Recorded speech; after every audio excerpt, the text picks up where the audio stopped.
कदम तेरे, आसन पे कदम तेरे, तू धर जाना मैया।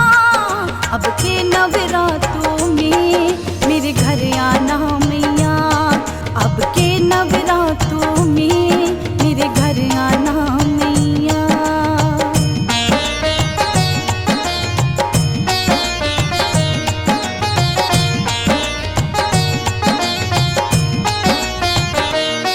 मेहंदी मंगवाऊंगी हाथों पे लगाने को, हाथों पे लगाने को, हाथों पे लगाने को।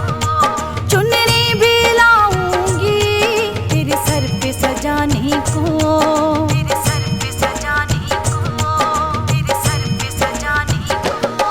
स्वीकार मेरी सेवा, स्वीकार मेरी सेवा, तू कर जाना मैया।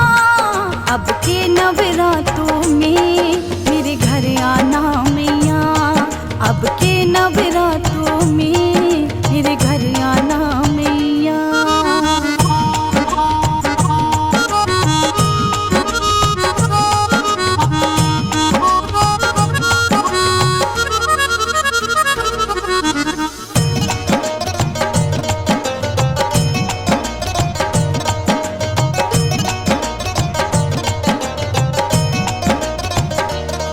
कर शेर सवारी माँ मेरे घर जो तू आई, मेरे घर जो तू आई, मेरे घर जो तू आई।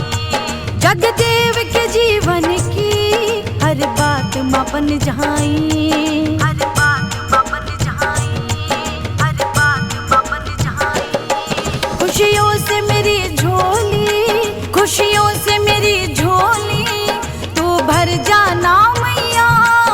अब के नवरातों में मेरे घर आना मैया, अब के नवरातों में मेरे घर आना मैया, अब के नवरातों